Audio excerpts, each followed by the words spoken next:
नमस्ते। अजब ज्ञान हिंदी यूट्यूब चैनल में आपका स्वागत है।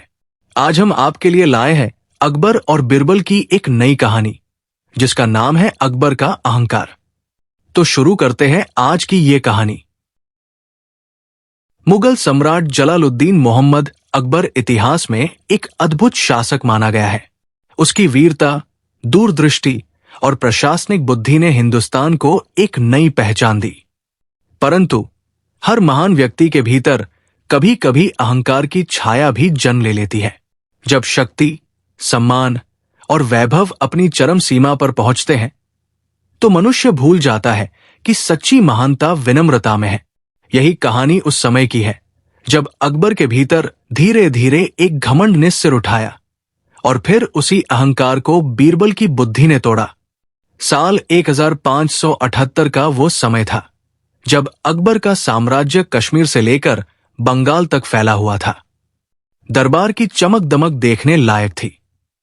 फतेहपुर सीकरी के विशाल दीवाने खास में रोजाना देश भर से आए सूबेदार, सेनानायक, कवि, दार्शनिक, वैज्ञानिक और कलाकार अपनी अपनी विद्या का प्रदर्शन करते।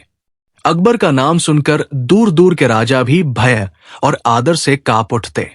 इस समृद्धि और वैभव के बीच अकबर के मन में धीरे धीरे ये भावना घर करने लगी कि वो संसार का सबसे महान व्यक्ति है।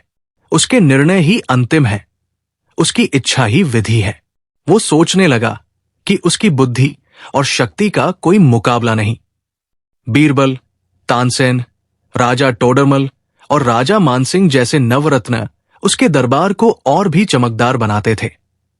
पर अकबर अब धीरे धीरे इन सब पर अपनी श्रेष्ठता जताने लगा था। एक दिन दीवाने खास में अकबर ने सबके सामने कहा, मेरे राज्य में ऐसा कौन है जो मुझसे अधिक बुद्धिमान हो? किसकी समझ मुझसे बढ़कर हो सकती है? जब मैं निर्णय लेता हूं तो खुद किस्मत भी सिर झुका देती है। दरबारियों ने ताली बजाई, क्योंकि वे जानते थे कि बादशाह के गर्व से उलझना खतरनाक है। केवल बीरबल ही शांत मुस्कुराया। अकबर ने उसकी मुस्कान देख ली। बीरबल, अकबर ने ऊंची आवाज में कहा, क्या तुम्हें मेरी बात पर हंसी आ रही है? बीरबल ने सिर झुकाकर कहा, जहां पनाह, मैं हंस नहीं रहा था, बस सोच रहा था कि इंसान चाहे कितना भी महान क्यों न हो, ईश्वर उससे भी ऊपर है। अकबर का चेहरा तंग गया, तो क्या तुम कहना चाहते हो कि मैं ईश्वर जैसा नहीं? बीरबल ने बहुत विनम्रता से कहा, जहां पनाह, मैं इतना कहूंगा कि इंसान कितना भी बलवान हो, उसे अपनी शक्ति पर नहीं, अपने कर्म पर गर्व करना चाहिए। अकबर को यह बात चुभ गई। उसने मन ही मन ठान लिया कि वो किसी तरह बीरबल को सबक सिखाएगा, ताकि पूरा दरबार जान जाए कि सम्राट की शक्ति के आगे किसी की बुद्धि नहीं टिक सकती। कुछ दिनों बाद अकबर ने दरबार बुलाया।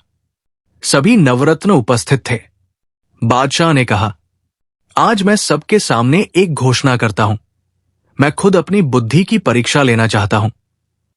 बीरबल, तुम कहते हो कि ईश्वर सबसे बड़ा है, तो मैं चाहता हूं कि तुम मुझे ऐसा प्रमाण दो जिससे सिद्ध हो जाए कि ईश्वर मुझसे बड़ा है।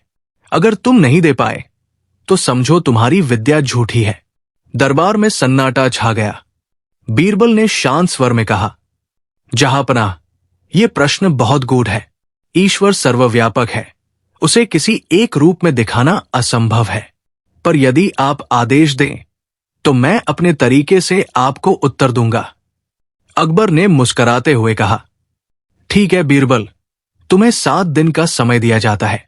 7वें दिन तुम मेरे सामने वो प्रमाण प्रस्तुत करोगे, नहीं तो तुम्हें दरबार से निष्कासित कर दिया जाएगा। ये सुनते ही दरबार में हलचल मच गई। कोई भी नहीं चाहता था कि बीरबल जैसा प्रिय मंत्री दरबार से निकाला जाए। लेकिन बीरबल के चेहरे पर न भय था, न चिंता, बस गहरी सोच। अगले 7 दिन बीरबल ने नगनगर घूमते हुए बिताए। वो लोगों के जीवन को देखता रहा, किसान का श्रम, मां का स्नेह, सैनिक का बलिदान और साधु का त्याग।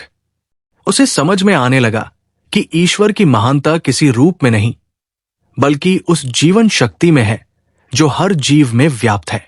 7वें दिन वो सुबह सुबह एक छोटी झोपड़ी में पहुंचा, जहां एक साधु गंगा स्नान कर रहा था।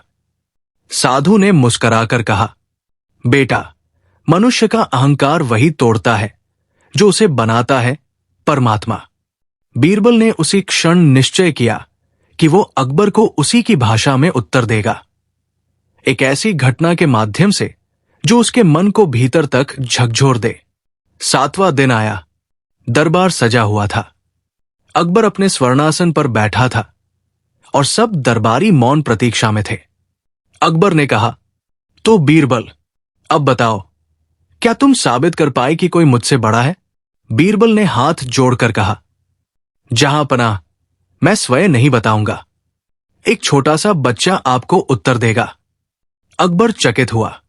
उसने देखा कि एक 7-8 साल का गरीब बालक दरबार में खड़ा था, फटे कपड़ों में, पर आंखों में अजीब चमक थी। तो ये बच्चा मुझे सिखाएगा? अकबर ने हंसकर कहा। बीरबल बोला, हां जहांपनाह, ये बच्चा आपको एक प्रश्न पूछेगा। यदि आप उसका उत्तर दे सके तो आपकी श्रेष्ठता सिद्ध हो जाएगी। अकबर ने गर्व से कहा, पूछो बालक। बच्चे ने झुककर कहा, जहांपनाह, आप कहते हैं कि आप सबसे महान हैं, तो बताइए, सूरज हर सुबह पूर्व से निकलकर पश्चिम में क्यों जाता है? क्या आप उसे रोक सकते हैं? अकबर क्षण भर के लिए मौन हो गया, फिर बोला, यह प्रकृति का नियम है। बच्चे ने फिर पूछा, यदि आप सबसे शक्तिशाली हैं तो इस नियम को बदल क्यों नहीं देते? अब दरबार में फुसफुसाहट फैल गई। अकबर के चेहरे पर गंभीरता छा गई। उसने कहा, यह मेरे वश में नहीं। बच्चा मुस्कराया, तो फिर वो कौन है जिसके वश में यह सब है? अकबर बोला, ईश्वर। बच्चे ने झुककर कहा, तो फिर सबसे महान कौन हुआ, आप या ईश्वर? अकबर ने कुछ क्षण तक उसे देखा, फिर सिर झुका दिया। पूरा दरबार मौन हो गया। बीरबल ने हल्के से कहा, जहांपनाह, यही वो प्रमाण है जिसकी आपने मांग की थी। उस क्षण अकबर के मन में जैसे बिजली कौंधी। उसे महसूस हुआ कि उसका सारा वैभव, उसकी सेना, उसका साम्राज्य, सब उसी ईश्वर की कृपा से है। वो सिर झुकाकर बोला, बीरबल, आज तुमने मुझे मेरी असली पहचान दिखाई है। मैंने अपने गर्व में भूल की थी। बीरबल ने नम्रता से कहा, जहांपनाह, राजा की महानता उसकी शक्ति में नहीं, उसकी विनम्रता में होती है। जब राजा अपने प्रजा की तरह ईश्वर के प्रति नम्र होता है, तभी उसका राज्य सुरक्षित रहता है। अकबर की आंखों में नमी थी। उसने उस बालक को बुलाकर इनाम दिया और कहा, आज इस बच्चे ने मुझे वो सिखाया जो बड़े बड़े विद्वान भी नहीं सिखा पाए। उस दिन के बाद अकबर के स्वभाव में परिवर्तन आने लगा। वो पहले की तुलना में अधिक विनम्र हो गया। अब वो दरबारियों से बात करते समय ध्यान रखता कि किसी की भावनाओं को ठेस न पहुंचे। उसने गरीबों के लिए नए कानून बनाए, किसानों से कर कम किया और हर धर्म के लोगों को समान सम्मान दिया। एक दिन जब वो तानसेन का संगीत सुन रहा था तो बोला, बीरबल, जब मैं शक्ति के नशे में था तब मेरे कान बंद थे। अब जब विनम्रता सीखी है तब संगीत में ईश्वर की आवाज सुनाई देती है। बीरबल ने कहा, जहांपनाह, यही सच्ची सत्ता है जो भीतर से प्रकाश देती है, न कि बाहर से भय। कुछ महीनों बाद एक विदेशी यात्री दरबार में आया। उसने पूछा, जहांपनाह, मैंने सुना है कि आपका राज्य सबसे शक्तिशाली है। आपकी शक्ति का रहस्य क्या है? अकबर ने मुस्कुराकर उत्तर दिया, मेरी शक्ति मेरी प्रजा में है। जब राजा के हृदय में दया और न्याय होता है तभी उसका साम्राज्य स्थायी रहता है। फिर उसने बीरबल की ओर देखते हुए कहा, और मेरी बुद्धि वो इस व्यक्ति में बसती है जिसने मुझे मेरे अहंकार से मुक्त किया। दरबार तालियों से गूंज उठा। बीरबल ने कहा, जहांपनाह, आज आपने जो कहा वही सच्चा शासन है। जब शासक विनम्र होता है तो जनता अपने आप समर्पित हो जाती है। कई वर्ष बीत गए। एक दिन अकबर बीरबल के साथ नगर भ्रमण पर निकला। रास्ते में उन्होंने देखा कि एक बूढ़ा किसान अपने खेत में हल चला रहा है। धूप तेज थी, पर बूढ़ा बिना थके काम कर रहा था। अकबर ने रथ रुकवाया और पूछा, बाबा, तुम इतनी मेहनत क्यों कर रहे हो? उम्र तो विश्राम की है। बूढ़ा हंस पड़ा। जहां पनाह, जब तक शरीर में सांस है तब तक काम पूजा है। रोटी का हर कण ईश्वर का प्रसाद है। अकबर ने उसकी आंखों में झांका। वहां न भय था न लालच, बस संतोष। वो बोला, बीरबल, यही तो सच्चा वैभव है। मैंने सोने के महल बनाए, पर इस बूढ़े के मन की शांति मेरे पास कभी नहीं थी। बीरबल बोला, जहां पनाह, यही कारण है कि ईश्वर हर रूप में हमें विनम्र बनाना चाहता है। जब मनुष्य ये समझ लेता है कि वो सृष्टि का मालिक नहीं बल्कि एक अंश है, तभी वो सच्चा राजा बनता है। समय बीता। बीरबल अब वृद्ध हो चुका था। एक दिन अकबर ने उसे अकेले बुलाया। बीरबल, अगर तुम न होते तो शायद मैं अपने अहंकार में ही जल जाता। तुमने मुझे वो दर्पण दिखाया जिसमें मैंने खुद को देखा। बीरबल ने मुस्कुराते हुए कहा, जहांपनाह, मैं केवल माध्यम था। हर व्यक्ति के भीतर वो प्रकाश है जो अहंकार का अंधकार मिटा सकता है। कुछ महीनों बाद बीरबल नहीं रहा। जब उसकी मृत्यु की खबर आई तो अकबर ने दरबार में मौन धारण किया। उसने कहा, आज मैं फिर वही अनुभव कर रहा हूं जो उस दिन हुआ था जब एक बालक ने मुझसे पूछा था कि सूरज को रोक सकते हो या नहीं। बीरबल चला गया, पर उसकी सीख सदा मेरे साथ रहेगी।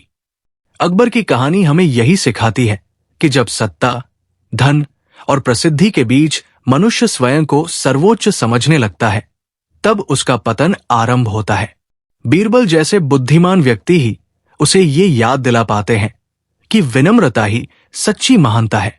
अकबर का नाम आज भी इतिहास में इसलिए अमर है कि उसने अपने अहंकार को तोड़ा और सत्य को स्वीकार किया। उसने ये समझ लिया कि राजा वो नहीं जो सब पर राज करे, बल्कि वो जो अपने भीतर के अहंकार पर विजय पाले। ईश्वर की दी हुई शक्ति, बुद्धि और सामर्थ्य तभी सार्थक है जब वो दूसरों के कल्याण में लगे। जब मनुष्य मैं से ऊपर उठकर हम तक पहुंचता है, तभी वो सच्चा राजा, सच्चा इंसान बनता है।